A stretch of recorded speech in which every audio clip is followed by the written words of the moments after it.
નમસ્કાર, સંવિધાન કેરિયર એકેડમીમાં આપનું સ્વાગત છે. હું છું ભાર્ગવ. આજે આપણે જોઈશું મેથ્સ અને રીઝનિંગ. તો ચાલો શરૂઆત કરીએ. પ્રથમ નંબરનું એક્ઝામ્પલ જોઈએ. એ છે સમય, કાર્ય અને મહેનતાણું ચેપ્ટરનું. જોઈ લઈએ. એ અને બી એક કામ ક્રમશઃ 10 અને 15 દિવસમાં કરી શકે છે. એથી શરૂ કરી તેઓ વારા પરથી એક દિવસ કામ કરે તો કામ કેટલા દિવસમાં પૂરું થાય? બરાબર. હવે આ લોકો એક કામ કરે છે, પરંતુ એક દિવસે પહેલા દિવસે એ આવે છે, બીજા દિવસે બી આવે છે, ત્રીજા દિવસે પાછો એ આવે છે, ચોથા દિવસે બી આવે છે. એ મુજબ તેઓ એક કાર્ય કરે છે. બરાબર. તો સૌથી પહેલાં આપણે શોધીશું કે કાર્ય શું કરે છે એ, ત્યારબાદ બંનેનું જે કાર્યક્ષમતા છે તે, મતલબ કે એ પહેલા દિવસે આવે પરંતુ એને કેટલું કાર્ય કર્યું એ દિવસે, એક દિવસમાં કેટલું કાર્ય કરી શકે છે. ધારો કે ખુરશી બનાવતું હોય અથવા પેન બનાવતું હોય કે કંઈ પણ કાર્ય કરતો હોય તો કેટલી ખુરશી બનાવે છે, 6-7 કેટલી બનાવે છે, તો એ પહેલાં શોધીશું. ત્યારબાદ દરેક દિવસમાં કેટલું કાર્ય થાય છે અને ત્યારબાદ છેલ્લા દિવસ સુધી જે ટોટલ કાર્ય છે પૂર્ણ થાય છે કે નહીં તે પ્રમાણે દિવસો ગણી દઈશું. બરાબર. તો સૌપ્રથમ લખીશું આપણે એ બી. એને કેટલા દિવસ લાગે છે? 10. બીને લાગે છે 15. બરાબર. આ આપ્યા છે આપણને દિવસો. બરાબર. હવે આપણને ખબર છે કે દિવસ આપેલા હોય અને જો કાર્ય શોધવું હોય તો કાર્ય શોધવું હોય તો દિવસો જે આપેલા છે એનો લસા શોધીશું. બરાબર. તો ટોટલ કાર્ય શું થશે? તો આ બંનેનો લસા. તો 10 અને 15નો લસા શું થશે? તો એ થશે 30. બરાબર. આપણે ડાયરેક્ટ લખીએ છીએ, પેલી લસાવાળી રીતથી પણ કરી શકશો. 10 તરી 30 થશે અને 15 દુ 30 થશે. બરાબર. તો અહીંયા કાર્ય શું આવશે? 30. મતલબ કે બંનેને ટોટલ 30 જેટલી ખુરશીઓ બનાવવાની છે. બરાબર. હવે આપણા પાસે કાર્ય છે અને દિવસ આપેલા છે, તેના પરથી આપણને કાર્યક્ષમતા મતલબ કે વર્ક એફિશિયન્સી મળી જશે. બરાબર. હવે એની કાર્યક્ષમતા શોધવી હોય તો શું કરીશું? તો કાર્યક્ષમતા બરાબર શું થશે? તો કાર્ય ભાગ્યા જે દિવસ આપેલા છે તે. બરાબર. આપણે કાર્ય કેટલું આપેલું છે? તો કાર્ય છે 30 અને એને કેટલા દિવસ લાગે છે? તો 10. તો એની કાર્યક્ષમતા કેટલી થશે? તો 30 ભાગ્યા 10 તો 3. મતલબ કે એ છે એ એક દિવસમાં 3 જેટલી ખુરશીઓ બનાવશે. બરાબર. એ રીતે જો બીની શોધવી હોય તો 30 ભાગ્યા 15 મતલબ કે 15 દુ 30. તો બી છે એ એક દિવસમાં કેટલી ખુરશી બનાવશે? તો એ 2 ખુરશીઓ બનાવશે. બરાબર. હવે રકમમાં શું કહે છે કે એથી શરૂઆત કરીએ. બરાબર. અને વારા પરથી એક દિવસ છે તો એ લોકો ખુરશીઓ બનાવે છે. બરાબર. તો કેટલા દિવસમાં ખુરશીઓ બની રહેશે? બરાબર. તો સૌથી પહેલા એથી શરૂઆત કરી, પછી બી આવ્યો. બરાબર. તો એ પહેલા દિવસે કેટલી ખુરશી બનાવી? તો એની બનાવી 3. બીજા દિવસે બી આવ્યો, એને કેટલી બનાવી? 2 બનાવી. ત્રીજા દિવસે એ પાછો આવ્યો, એને કેટલી બનાવી? 3. પછી કોણ આવ્યું? બી, 2. બરાબર. તો આ કેટલી? 10 ખુરશી થઈ. આપણે કેટલી બનાવવાની છે? 30. બરાબર. તો 10 ખુરશી બનાવતા 4 દિવસ લાગે તો 30 ખુરશી બનાવતા કેટલા દિવસ લાગશે? તો 12 દિવસ લાગશે. 4 તરી 12. બરાબર. કઈ રીતે? તો એ પાછી 3 2 3 2 3 2 અને 3 2. બરાબર. તો ટોટલ 30 ખુરશી બની જશે. બરાબર. આ 10 10 ને 10 તો ટોટલ 30 ખુરશીઓ બની ગઈ. તો ટોટલ કેટલા દિવસ લાગશે? તો ટોટલ દિવસ 12 લાગશે. બરાબર. બીજી રીતે પણ કરી શકો. બરાબર. મને આ રીતે આવડે છે તો આ રીતે કરી દીધું. બરાબર. જવાબ ફટાફટ આવવો જોઈએ. બરાબર છે. ચલો નેક્સ્ટ એક્ઝામ્પલ જોઈએ.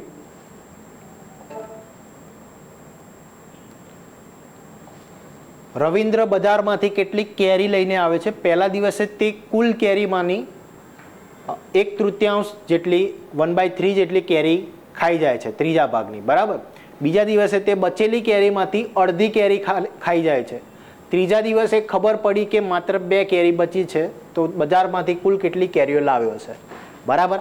ધારીએ કે એ બજારમાંથી કુલ કેટલી કેરીઓ લાવ્યો હશે? તો એ લાવ્યો હશે x જેટલી. બરાબર. એવું ધારી લઈએ. હવે શું કીધું કે રવિન્દ્ર બજારમાંથી પહેલા દિવસે તે કુલ કેરીમાંથી 1/3 જેટલી કેરી ખાય છે, x ના ભાગ્યા 3. બરાબર. તો પહેલા દિવસે એ કેટલી ખાય છે? તો x/3 જેટલી. બરાબર. હવે પહેલા દિવસે એને એટલી ખાધી તો વધી કેટલી? x - x/3. મતલબ કે હવે કેટલી વધી? 2x/3 જેટલી કેરીઓ વધી. બરાબર. હવે બીજા દિવસે તે જે બચેલી કેરી છે એમાંથી અડધી કેરી ખાય છે. મતલબ કે 2x/3 છે એમાંથી પણ મતલબ કે 2x/3 અને એમાંથી પણ અડધી મતલબ કે x/3. બરાબર, તો બીજી જે x/3 જેટલી છે તો એ ખાય છે. હવે શું ત્રીજા દિવસે ખબર પડી કે માત્ર 3 કેરી બચી છે. બરાબર, તો અહીંયા કેટલી કેરી બચી? તો કેટલી? 2 કેરી બચી. બરાબર, ટોટલ કેટલી? 2 બચી. બરાબર, હવે આ છે તો એનો સરવાળો કરી દઈએ તો આ પણ x છે. બરાબર, x બરાબર આ નીચે છેદ સરખો છે તો 2x/3 થશે. અહીંયા આવશે 2. બરાબર, હવે આ બાજુ લઈ જઈએ તો x - 2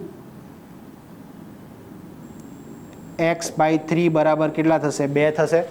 બરાબર, હવે આ 3 અહીંયા જતા રહેશે તો 3x - 2x/3 બરાબર કેટલા થશે? 2 થશે. હવે અહીંયા 3x - 2x તો શું થશે? x/3 બરાબર 2. 3 અહીંયા જતા રહે તો x બરાબર શું થશે? 3 × 2 એટલે 6. તો શરૂઆતમાં એ કેટલી કેરીઓ લાવ્યો છે? તો એ 6 કેરીઓ લાવ્યો હશે. બરાબર છે.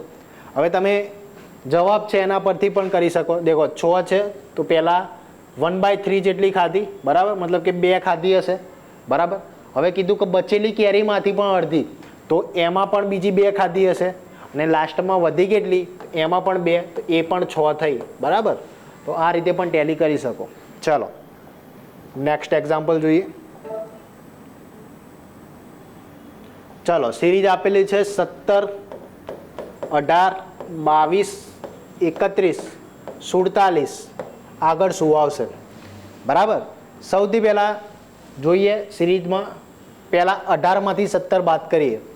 બરાબર, આમાંથી આ બાદ કરીએ, આમાંથી આ બાદ કરીએ, આમાંથી આ બાદ કરીએ, આમાંથી આ બાદ કરીએ. બરાબર, પછી જોઈએ જવાબ મળે છે કે નહીં.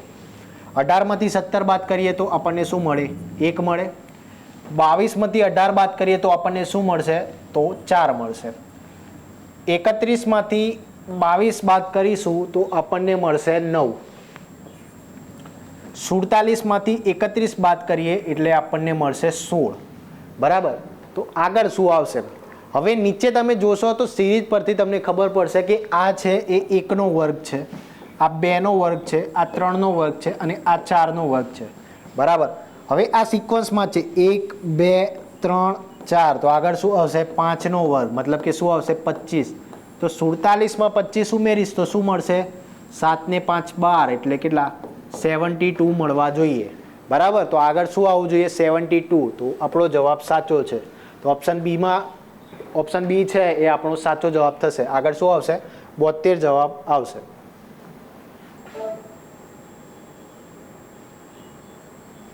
ચલો નેક્સ્ટ, આ છે બોર્ડ માસનું. બરાબર, શું આપ્યું છે? 20 × 168 ભાગ્યા 14 - 40 બરાબર કેટલા છે એ શોધવાનું, પ્લસ 110. બરાબર, હવે અહીંયા જે છે બોર્ડ માસ પ્રમાણે જોઈએ તો ભાગુસબા. બરાબર, જ્યારે પણ આવું બધું મિક્સ આપેલું હોય તો સૌથી પહેલાં શું કરીશું? ભાગાકાર. ભાગાકાર આપેલો છે તો હા, તો આ બંનેનો ભાગાકાર કરીએ. 168 ભાગ્યા 14 કરીએ તો 12 મળશે. કઈ રીતે? તો 14 દાન 140 થશે અને બીજા 28 ઉમેરું, 14 દુ 28, તો આપણને મળશે 168. મતલબ કે 14 × 12 થયા. બરાબર, આ બે જે છે 14 દુ 28 એ ઉમેર્યા મેં, તો એ પ્રમાણે કેટલા મળશે? આ મળશે આપણને 12. તો અહીંયા મળે આપણને 20 × 12 - 40 બરાબર પ્લસ 110. બરાબર, અહીંયા મળે આપણને 12. હવે શું થશે? 12 દુ 24, 240 - 40, આ મળ્યા 110. 240માંથી 40 જાય તો કેટલા? 200 મળે. 110 આ બાજુ આવતા રહેશે. બરાબર, હવે 200માંથી 110 જશે તો કેટલા મળશે આપણને? 90 મળશે. તો અહીંયા શું આપણને જે કિંમત મળી ગઈ, અહીંયા ધારો કે x લખી દઈએ તો x ની કિંમત મળી ગઈ. કેટલી મળી? 90. તો જવાબ શું થશે? Option B. તો ઓપ્શન બી એ સાચો જવાબ થશે. 90 જવાબ આવશે. બરાબર, ચલો નેક્સ્ટ જોઈએ. તો 5મા નંબરનો એક્ઝામ્પલ જોઈએ. શું આપેલું છે? જો 5x + 5 ઇઝ ઇક્વલ ટુ, અહીંયા 1 નહીં આવે, અહીંયા 5 આવશે. બરાબર, ઇઝ ઇક્વલ ટુ 5 હોય તો x બરાબર કેટલા થશે? બરાબર, તો અહીંયા x ની કિંમત શોધવાની છે. તો અહીંયા ખાસ ધ્યાન રાખજો કે જે આ જે છે તો એને અલગથી સાદુરૂપ આપવા ના બેસતા, નહીં તો બહુ જ ટાઈમ જશે તમારો અને જવાબ તો નહીં જ આવે. બરાબર, તો આવા એક્ઝામ્પલમાં શું કરીશું? આપણે ઓપ્શન પરથી જઈશું. સૌથી પહેલાં આ ઓપ્શન મૂકીએ -4/5 બરાબર. તો એક્સની જગ્યાએ -4/5 મૂકીએ તો અહીંયા 5 5 ઉડી જશે બરાબર. અહીંયા આવ્યા -4 તો -4 + 5 તો અહીંયા શું થશે 5/1. તો 5/1 કેટલા થયા 5. અહીંયા 5 બરાબર 5 મળી ગયા. તો અહીંયા પહેલો ઓપ્શન જ સાચો નીકળ્યો બરાબર. તો અહીંયા જવાબ શું આવશે -4/5 બરાબર. તો એક્સની કિંમત શું મળી આપણને -4/5 બરાબર છે. અહીંયા 1 નહીં આવે, અહીંયા 5 આવશે બરાબર. તો એ ખાસ ધ્યાન રાખજો. ચાલો નેક્સ્ટ એક્ઝામ્પલ જોઈએ. સિરીઝ આપેલી છે, જોઈ લઈએ. 3 આપ્યા છે 8 15 24 35 48 63 80 અને આગળ શું આવશે બરાબર. આવી લાંબી સિરીઝ જોઈને ગભરાઈ નહીં જવાનું, આમ સ્કીપ નહીં કરી દેવાનું. પહેલાં થોડોક સમજવાનો ટ્રાય કરવાનો, થાય તો ઠીક, વધારે સમય લે તો સ્કીપ કરવાનું બરાબર. ચાલો હવે અહીંયા જોઈએ શું છે. 8માંથી 3 જશે તો શું વધશે 5. 15માંથી 8 જાય તો વધશે 7 બરાબર. 24માંથી 15 જશે તો વધશે 9. 35માંથી 24 જાય તો 11 બરાબર. 48માંથી 35 જશે તો વધ્યા 13 બરાબર. હવે આટલે સુધી પહોંચે તો આપણને ખબર પડી કે આ છે એ એકી સંખ્યાઓ આપેલી છે 5 7 9 11 13 બરાબર. તો આગળ 15 હશે, અહીંયા 17 હશે, તો અહીંયા શું આવી જોઈએ 19 બરાબર. તો એક વખત ટેલી કરી લઈએ આપણે બરાબર. 63માંથી 48 જાય બરાબર. તો 13માંથી 8 જશે તો 5 અને અહીંયા 5માંથી 4 જશે તો 1 બરાબર. 15 આવી ગયા. અહીંયા 10, અહીંયા 7 બરાબર. 10માંથી 3 જાય તો 7, 7માંથી 6 જાય તો 1 બરાબર. તો આપણી સિરીઝ સાચી છે બરાબર. તો આ કઈ સિરીઝ મળી આપણને ઓડ નંબરની બરાબર. મતલબ કે જે એકી સંખ્યાઓ છે તો એની સિરીઝ મળી બરાબર.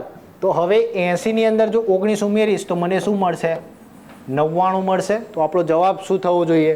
તો આપણો જવાબ થશે 99. તો ઓપ્શન સી છે એ આપણો સાચો જવાબ થશે બરાબર. તો ખાસ ધ્યાન રાખજો. ચલો નેક્સ્ટ એક્ઝામ્પલ જોઈએ.